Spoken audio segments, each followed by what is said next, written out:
I welcome you all to Lamia Barracks, the spiritual home of the Service Police. I hope that you will accept our hospitality and join us as we commemorate the 70th anniversary of the Battle of Greece and Crete. There are a lot of people who are really excited about this event. I'm being told that no event like this has ever been put on before. Our program does make some big promises, and I'm sure it will deliver. I would like to thank our partner organisations, the Joint Committee for the Battle of Greece and Crete, and the Australian Hellenic Council, New South Wales, and the Army History Unit for their valuable assistance in putting on this event with us. For certain, this event would not be possible without their help. I see a wonderful mix of people. I see and acknowledge the many dignitaries that are in the front row. I see the young and the not so young. I see battle veterans like Frank Hebard, who turned, I think, 91 this week, who's here with his relatives and family. I see Australians, I see New Zealanders. Yes, we have some Kiwis here on course, I'm sure amongst invited guests. We have Greeks, Cretans, and many members of the Greek diaspora. I see military historians amongst you, and of course, serving members of the ADF and their families. Lamia Barracks is named after Lamia, a town in Greece, a place that was very significant to the successful withdrawal of Anzac troops in 1941. As you will find today, Lamia Barracks is rich in history and the symbols of 1941. Place names, statues, and other memorabilia are our heritage and tell our story. Anzac Day in April of each year is about remembrance of Australians and New Zealanders in numerous conflicts around the globe over 100 years of history.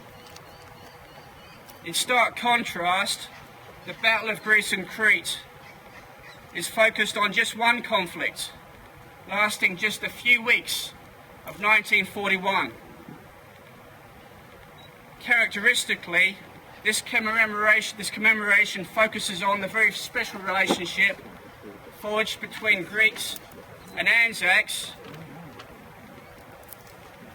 fighting together on Greek soil for a common purpose against a common enemy. We fought for freedom side by side in a land long recognised as the cradle of democracy. We also share, I believe, that rare quality of extreme courage and tenacious fighting spirit. The Greek people remember the valour of those who stood beside its people in their darkest hour. The Greeks apparently were particularly surprised that Anzac soldiers were all volunteer soldiers. The fact that these servicemen had volunteered to fight for Greece, such a long way from home, meant that many Greek people considered them to be brothers in arms and treated them as such. And thus were forged, I guess, the bonds of friendship that were to last a lifetime and which today continue to draw our peoples together.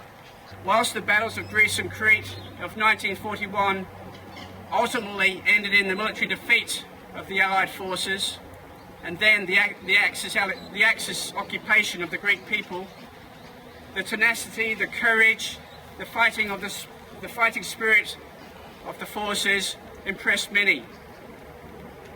Notably, it led Churchill to say, "Hence, we will not say that Greeks fight like heroes, but that heroes fight like Greeks."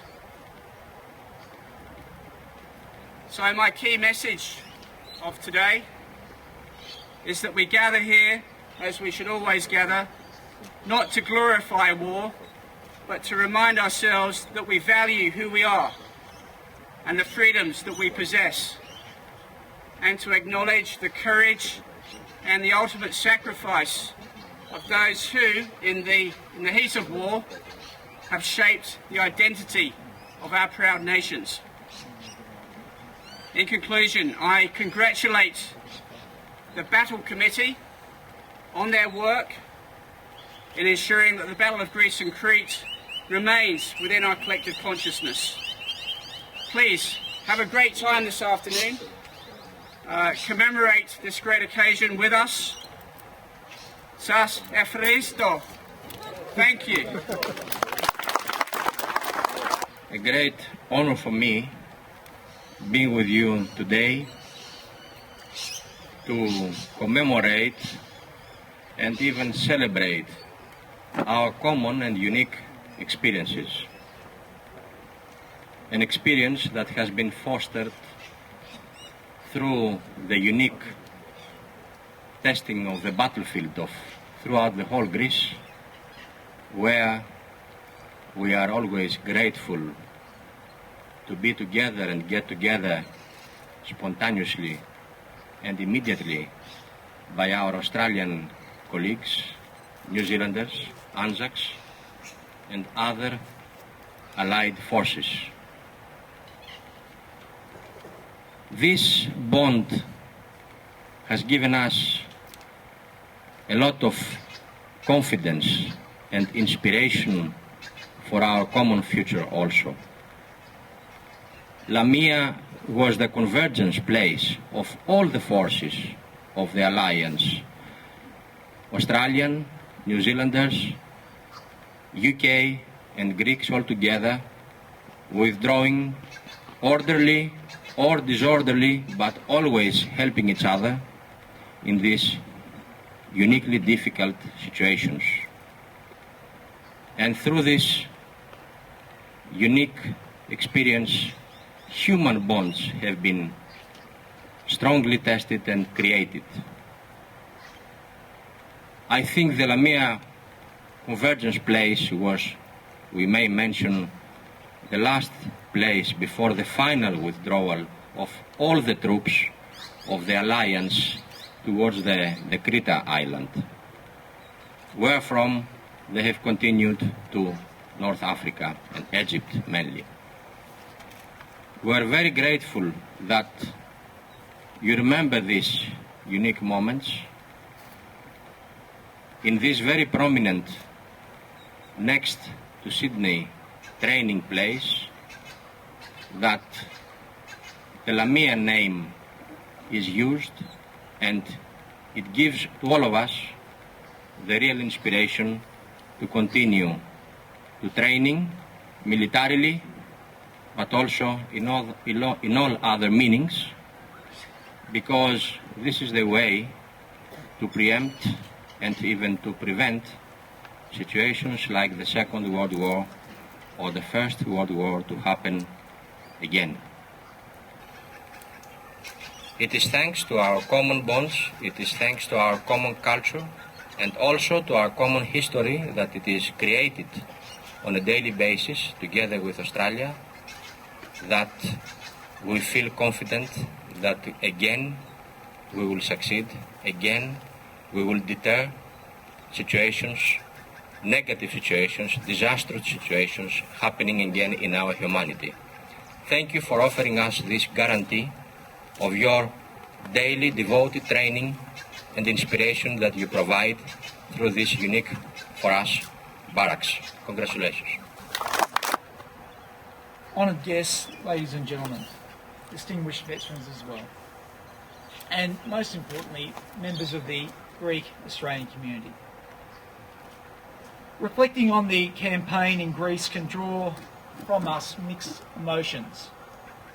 Even after 70 years, a sadness can fill our hearts as we recall the overwhelming odds faced by Allied forces.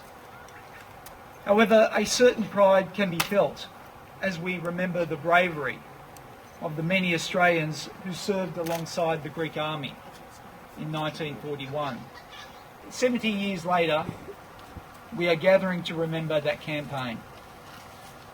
History can be fickle, and in Australia, when we think of the Second World War, it is the Siege of Tobruk or the jungle fighting on the Kokoda track that springs most easily to mind. But for those 2 months in 1941, it was the campaign in Greece and the Battle of Crete that inspired the imagination of the population back here in Australia. Australians who had grown up with an awareness of the contribution of the Greek civilization and wonderful Greek culture, who had been raised on stories of heroes from the classical age. Australia has been a destination for immigrants from Greece since colonial times. But our shared experience during the campaigns of 1941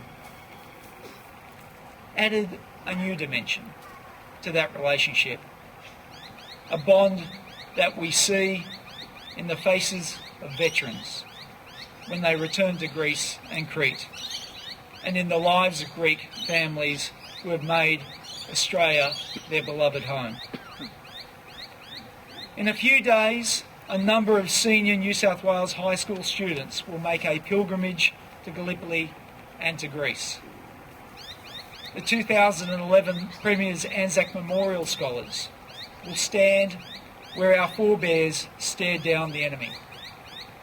They will visit the battlefields and commemorate the fallen. In doing so, they will pay tribute to the heroism of a remarkable generation. They will strengthen the legacy of knowledge, respect and friendship that has grown between Australians and Greeks. Let us not forget, let us never forget how this legacy was forged in the suffering of Australian soldiers and of Greek soldiers and civilians in 1941. We will remember them. We will remember them.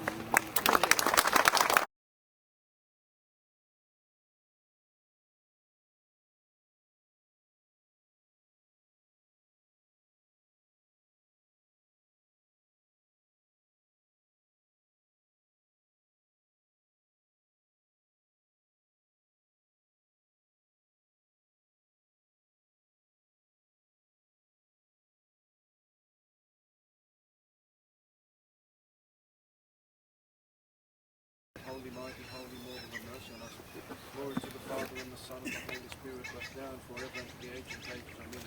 Παναγία Τριάς ελέησον ημάς, Κύριε ελάης αμαρτίας ημών, Δέσποτα συγχώρησον της ανομίας ημών, Άγιε επίσκεψε και ίας τας ασθενείας ημών, ένα και το όνοματό σου, Κύριε ελέησον, Κύριε ελέησον, Κύριε ελέησον. Glory to the Father and the Son and the Holy Spirit, both now and forever and to the ages of ages. Amen. Our Father